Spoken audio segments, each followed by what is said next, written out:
And welcome back to our channel. आज हम start करेंगे प्रवाह हिंदी कार्य पुस्तिका क्लास 6 और 7 के लिए। तो इसमें हम स्टार्ट कर रहे हैं कार्यपत्रक 11। 10 तक हमारा कंप्लीट हो गया है। 11 कार्यपत्रक 11 है। तो इसमें हमारा फर्स्ट प्रश्न है, दिए गए शब्द समूह में अलग अर्थ बताने वाले शब्द पर गोला लगाइए। ये समूह हमें दिया है, इसमें जो अलग अर्थ बता रहा है उस पर हमें क्या करना है, गोला लगाना है।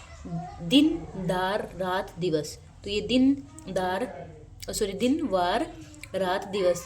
तो यहाँ पर जो दिन और वार और दिवस है वो सारे क्या हैं, एक ही समूह के हैं।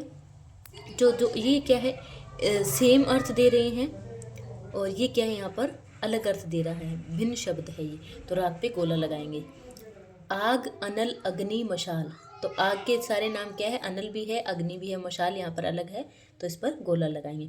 दोस्त, बंधु, साथी, ये सारे क्या हैं, समानार्थक शब्द हैं। तो यहाँ पर दुश्मन क्या है, एक अलग अर्थ देने वाला शब्द है। नेत्र, नयन, पलक, आँख।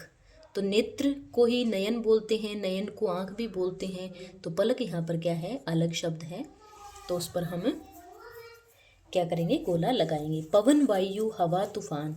तो पवन को वायु भी बोल सकते हैं, हवा भी बोल सकते हैं, मगर तूफान नहीं बोल सकते हैं। तो इस पर हम सर्किल लगाएंगे। अगला हमारा प्रश्न है, दिए गए शब्दों के 3-3 अर्थ लिखिए। 3-3 अर्थ मतलब उनका पर्यायवाची लिखिए।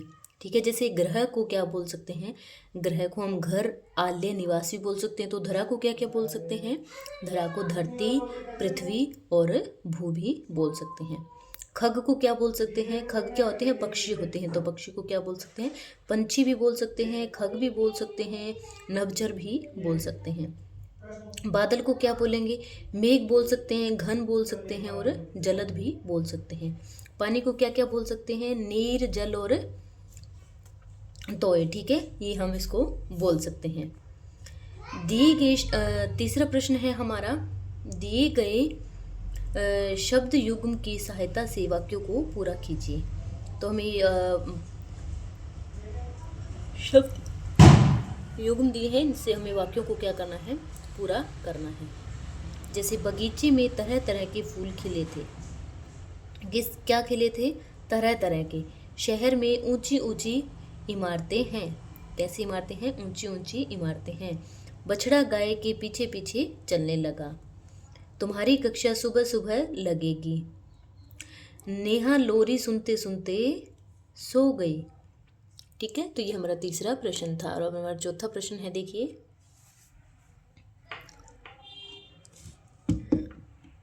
थोड़ा सा सेट कर लेती हूँ मैं इसको। सही विकल्प द्वारा रिक्त स्थान भरें और वाक्यों को पूरा कीजिए। जैसे पहला दिया है हमें, सूरज की डैश हमारे स्वास्थ्य के लिए लाभदायक होती है। तो सूरज की क्या लाभदायक होती है हमारे लिए, किरणें। अगला हमारा है, डैश सत्य, अहिंसा और शांति के पुजारी थे। कौन थे सत्य, अहिंसा और शांति के पुजारी, तो महात्मा गांधी क्या है, सत्य, अहिंसा और शांति के पुजारी थे। देश के वीर अपने देश की आन बान शान के लिए बलिदान दे देते हैं। गंगा यमुना भारत की पवित्र क्या है, महासागर तो नहीं है, सरोवर नहीं है, तालाब नहीं है, तो गंगा यमुना भारत की क्या है, यहाँ पर नदियाँ हैं। तो ये हमारा कंप्लीट होता है कार्यपत्रक 11। और अगला हमारा कार्यपत्रक है 12। तो इसमें हमारा पहला प्रश्न है, देखिए, दी गई वर्ग पहले में से शब्द छांट कर लिखिए। वर्ग पहले हमें दी है, उसमें से शब्द छांट के हमें लिखने हैं। ठीक है, तो मृदक हो गया, यहाँ पर चित्र हो गया, ठीक है, ज्ञान हो गया, और यहाँ पर मूर्ख हो गया, ठीक है, और कल हो गया, जिसमें हमने ये लिख सके हैं, यज्ञ हो गया, कल भी हो गया, यश हो गया, इंग्लैंड, प्रजा, मूर्ख, ये सारे हमने क्या कर रखे यहाँ पर, मंत्री, ये सारे यहाँ पर लिखे हुए हैं। मंत्री, मूर्ख, प्रजा, ठीक है, तो ये सारे हमारे क्या हो जाएंगे, शब्द छांट कर हमने वर्ग फैली से लिख दिए हैं। दूसरा प्रश्न है, दिए गए अशुद्ध शब्दों को शुद्ध करके लिखिए। अशुद्ध शब्द दिए, उनको क्या करके लिखना है, शुद्ध करके। तो प्रसिद्ध को कैसे लिखेंगे, पै के पैर में रह आएगा, तो प्रसिद्ध। समस्या में आधा स आएगा, समस्या। प्रभावित में पैर के पैर में र आएगा तो प्रभावित। कृष्ण में के नीचे क्या, क के नीचे क्या आएगा, री आएगा, कृष्ण। सत्तू में क्या आएगा, आधा तय आएगा, ठीक है। दिक्कत में भी आधा क्या आएगा, बुद्धू में आधा दय आएगा। मंत्री में तय और रै से नहीं आएंगे, त्रय आएगा यहाँ पर मंत्री, ठीक है। जिज्ञासा में क्या आएगा, ग और या नहीं आएंगे, यहाँ पर ग आएगा, तो जिज्ञासा, ठीक है। अगला हमारा है तीसरा प्रश्न, दिए गए शब्दों में री का प्रयोग करके शुद्ध शब्द लिखिए। री का कीपा है तो कृपा, ग है तो ग्रह, री का प्रयोग करना है हमें यहाँ पर। घृणा को घृणा, किसी को कृषि, वृक्ष को वृक्ष, मग को मृग, अमृत को अमृत, दृढ़ को दृढ़, पृष्ठ को पृष्ठ, कपाण को कृपाण, भृगु को भृगु, कृतज्ञ को कृतज्ञ, ठीक है। ऐसे हमारे यहाँ पर ये आएंगे। चौथा प्रश्न है, देखिए, निम्नलिखित शब्दों के अर्थ लिखिए। निम्नलिखित शब्दों के क्या करने हैं, हमें यहाँ पर अर्थ लिखने हैं। तो पहला हमारा जो है मुख्यालय। मुख्यालय क्या हो रहा है, प्रधान कार्यालय। मुख्यालय को क्या बोलते हैं, प्रधान का कार्यालय। परीक्षा क्या होता है, इम्तिहान होता है। ग्रामीण जो होता है गांव में रहने वाला। दुर्गम मतलब होता है कठिन, और विस्तृत मतलब विशाल भी लिख सकते हो यहाँ पर आप, और बड़ा भी लिख सकते हो, ठीक है। यहाँ पर विशाल और बड़ा दोनों लिख सकते हो। गंतव्य मतलब मंजिल। महत्वपूर्ण मतलब होता है अत्यावश्यक। पर्यटक मतलब सैलानी, और अदृश्य जो दिखाई न दे, ठीक है। पांचवा प्रश्न है, रेफ और रकार लगाकर शब्दों को शुद्ध करके लिखिए। रेफ और रकार लगाकर शब्दों को हमें शुद्ध करके लिखना है। तो इसमें क है गहन, गहन को रेफ लगाना है यहाँ पर, र तो ग्रहण हो जाएगा। सूर्य को सूर्य हो जाएगा, सूर्य को सूर्य हो जाएगा। प्रतीक्षा को प्रतीक्षा हो जाएगा। शत को शर्त हो जाएगा। गम्मी को गर्मी, डामा को ड्रामा, वक को वक्र, और वत को वृत्त, प्यास को क्या हो जाएगा, प्रयास हो जाएगा। तो इसी के साथ हमारा कंप्लीट होता है कार्यपत्रक 12, और अब हम स्टार्ट करेंगे कार्यपत्रक 13। तो इसमें हमारा पहला प्रश्न है, देखिए, निम्नलिखित वाक्यों को कोष्ठक में दिए गए शब्दों के आधार पर पूरा कीजिए। मुझे उसकी डैश पर बहुत गर्व है, तो वो बहादुर था, तो उसकी बहादुरी पर मुझे बहुत गर्व है। डैश मनुष्य का सबसे बड़ा गुण है, नम्र का हो जाएगा, नम्रता मनुष्य का सबसे बड़ा गुण है। दोनों भाई पढ़ने लिखने में मेहनती हैं, मेहनत का क्या हो जाएगा, मेहनती। ईमानदार डैश जीवन में दृढ़ता लाती है, ईमान तो मतलब ईमानदारी जीवन में दृढ़ता लाती है। यह काम मैं है सहजता से कर लूँगी, सहज का सहजता। बादलों की गरज सुनकर मोर नाचने लगा, तो गरजना का क्या हो जाएगा, गरज हो जाएगा, ठीक है। आगे वाला है दूसरा प्रश्न हमारा, संज्ञा का संदर्भ समझकर वाक्य में प्रयोग कीजिए। संज्ञा का हमें संदर्भ समझना है और उसको क्या करना है, वाक्य में प्रयोग करना है। तो डैश तालाब में उगता है, कमल उगती है या कलम उगती है, कलम थोड़ी ना उगती है, तो कमल तालाब में उगता है। गंगा नदी हिमालय से निकलती है, धरती से नहीं निकलती, वो कहाँ से निकलती है, हिमालय से। अंगूर में मिठास होता है, मिठास होती है या कड़वाहट होती है, नहीं होती, मिठास होती है। कुतुब मीनार दिल्ली की प्रसिद्ध इमारत है, ठीक है। दिल्ली की ताजमहल तो नहीं है, तो क्या आएगा यहाँ पर, जो कुतुब मीनार है वो दिल्ली की क्या है, प्रसिद्ध इमारत है। अगला प्रश्न है हमारा तीसरा, दी गई व्यक्तिवाचक, जातिवाचक और भाववाचक संज्ञा शब्दों से वाक्य बनाइए। यहाँ पर व्यक्तिवाचक संज्ञा दी हुई है गंगा, तो गंगा कहाँ से निकलती है, गंगोत्री से निकलती है। तो ऐसे ही हमें क्या है, व्यक्तिवाचक, जातिवाचक, भाववाचक संज्ञा से शब्द बनाने। फुटबॉल, फुटबॉल सभी का प्रिय खेल है, तो जापान की राजधानी टोक्यो है, या कुछ और भी आप बनाना चाहें तो बना सकते हो भी। फुटबॉल मेरा प्रिय खेल है या फिर सभी का प्रिय खेल है, यहाँ पे व्यक्तिवाचक बनानी है हमें, ठीक है। तो यहाँ पर क्या होगा, सभी का प्रिय खेल। जातिवाचक, शहर आ गया यहाँ पर, तो इंदौर साफ सुथरा शहर है। ऐसे बगीचा, हमारे घर में बगीचा है, या फिर ये जातिवाचक बनाना है तो हमारे जो गांव में बगीचा है। लड़के, यहाँ पर लड़के खेलते हैं। भाववाचक, खुशी, मयंक खुशी के मारे फूला ने समाया। सर्दी, मुझे सर्दी लग रही है, या मैं सर्दी में वुलन के कपड़े पहनता हूँ। कौन से कपड़े पहनता हूँ? वुलन के कपड़े पहनता हूँ। बचपन, मुझे मेरा बचपन याद आता है। तो इसी के साथ डन होता है हमारा कार्यपत्रक 13 और अब हम स्टार्ट करेंगे कार्यपत्रक 14। दिए गए वाक्यों को सही क्रम में लिखिए। प्रीति पढ़ती कविता है तो प्रीति कविता पढ़ती है। रानी जाती से बस बाड़मेर है तो रानी क्या है?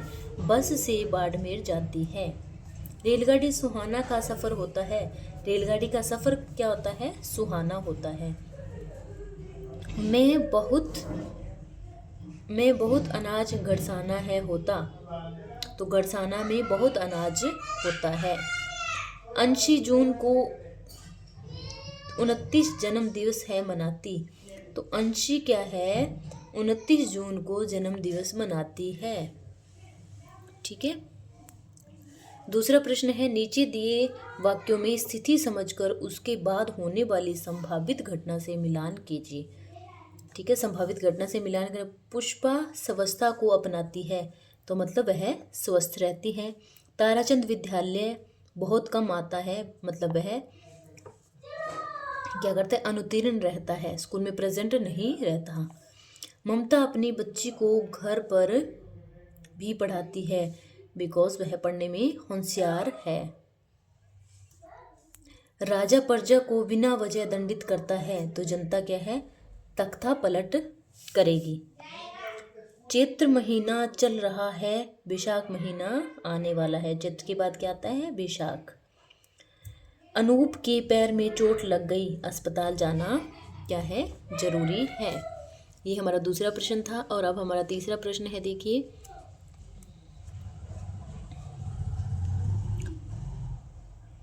तीसरा प्रश्न क्या है? दिए गए वाक्य को पढ़कर क्रमबद्ध लिखिए। वह अध्यापकों का सम्मान करता है। मदन सुबह जल्दी उठता है, नहाने के बाद खाना खाकर विद्यालय जाता है। वह प्रातः 7 बजे नहाता है इसलिए अध्यापक भी उसे बहुत प्रेम करते हैं। वह मन लगाकर पढ़ता है। तो इसको क्रमबद्ध करना है हमें, तो कैसे करेंगे? मदन सुबह जल्दी उठता है, वह प्रातः 7 बजे नहाता है, नहाने के बाद खाना खाकर क्या करता है? विद्यालय जाता है। वह मन लगाकर पढ़ता है और वह अध्यापकों का सम्मान करता है इसलिए अध्यापक भी उसे बहुत प्रेम करते हैं। चौथा प्रश्न है, आप सुबह 8 बजे से 10 बजे तक क्या क्या करते हैं? क्रमबद्ध लिखिए। सुबह 8 बजे से 10 बजे तक, तो इस बच्चे ने लिखा है मैं 8 बजे से 9 बजे तक खेत जाता हूँ। वहाँ पर मैं पिताजी के साथ काम करता हूँ। खेत में हरा काट कर, हरा लिखना था इसको, यहाँ पे इसने हार लिख दिया। हरा, खेत से आकर, घर आकर, इसने घर लिखा है यहाँ पर। घर आकर सामान करता हूँ, मैं रेडी होकर खाना खाता हूँ और उसके बाद 9:30 स्कूल जाता हूँ। तो आप भी उसमें कुछ लिख सकते हैं कि मैं सुबह 8 बजे नहाकर रेडी हो जाता हूँ, फिर 8 से 9 बजे तक मैं पढ़ाई करता हूँ और 9 बजे पढ़ाई करने के बाद मैं नाश्ता करता हूँ और मेरा बैग रेडी करता हूँ, मेरी बुक्स वगैरह डालता हूँ और उसके बाद मैं स्कूल आ जाता हूँ और 10 बजे मैं स्कूल पहुँच जाता हूँ। आप ऐसे भी लिख सकते हो इसके तरह, जो भी आपका डेली रूटीन है या 8 बजे से 10 बजे का आप जो कुछ भी कर सकते हो उसको क्या करना है? हमें क्रमबद्ध लिखना है। ठीक है, इसके जैसा लिखना जरूरी नहीं है, आप अपनी दिनचर्या के अकॉर्डिंग लिखना। नेक्स्ट हमारी है कार्यपत्रक 15। इसमें देखिए क्या लिखा है हमें? गद्यांश या पद्यांश को पढ़कर समझ के साथ उत्तर दे पाना।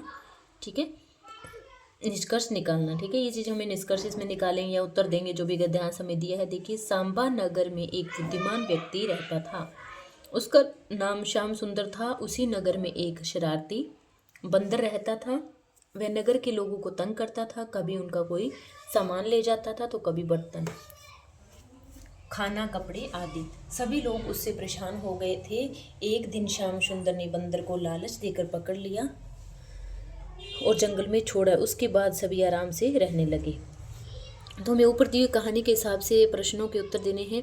ऊपर दी गई कहानी को पढ़कर प्रश्नों के उत्तर देने हैं। डैश नगर में एक बंदर रहता था। कौन से नगर में बंदर रहता था? तो सांबा नगर में एक बंदर रहता था। ऑप्शन दिए हुए हैं तो हमें सांबा पे टिक करेंगे। सभी डैश से परेशान थे। किससे? गाय, चूहे या बंदर से? तो बंदर से परेशान थे। ठीक है, बंदर से परेशान थे। दूसरा हमारा प्रश्न है, देखिए, नीचे दिए गए शब्दों में से उचित शब्दों का प्रयोग करके रिक्त स्थान भरिए। सामने की बेल में आम लगे थे या अंगूर, क्योंकि आम का तो पेड़ होता है, अंगूर की बेल होती है, तो अंगूर लगे हैं। धरती तवे की तरह डैश रही है, धरती ठंडी थोड़ी होती, धरती तो तपती है, तो तप रही है। सभी डिब्बों पर एक जैसा शान नहीं होता, एक जैसा निशान है। ठीक है। लोमड़ी डैश जानवर है, मूर्ख तो नहीं होती लोमड़ी, बहुत चतुर होती है, तो वो लोमड़ी क्या है, चतुर जानवर है। तीसरा क्वेश्चन है, बुद्धिमान व्यक्ति का क्या नाम था। जो बुद्धिमान व्यक्ति था शांबानगर में, उसका नाम क्या था, श्याम सुंदर था। अगला है, श्याम सुंदर ने बंदर को कैसे पकड़ा। तो अपने अभी जो स्टंजा पढ़ा था उसमें लिखा था कि श्याम सुंदर ने बंदर को लालच देकर पकड़ा था। ठीक है, कैसे पकड़ा था, लालच देकर। सभी आराम से कब रहने लगे, जब श्याम सुंदर ने बंदर को लालच देकर पकड़कर और उसे जंगल में छोड़ दिया, तो तभी सब क्या है, आराम से रहने लगे। ये हमारा कंप्लीट होता है कार्यपत्र 15। आगे की वीडियो को देखने के लिए प्लीज़ चैनल को सब्सक्राइब करें, लाइक करें, शेयर करें। Bye bye.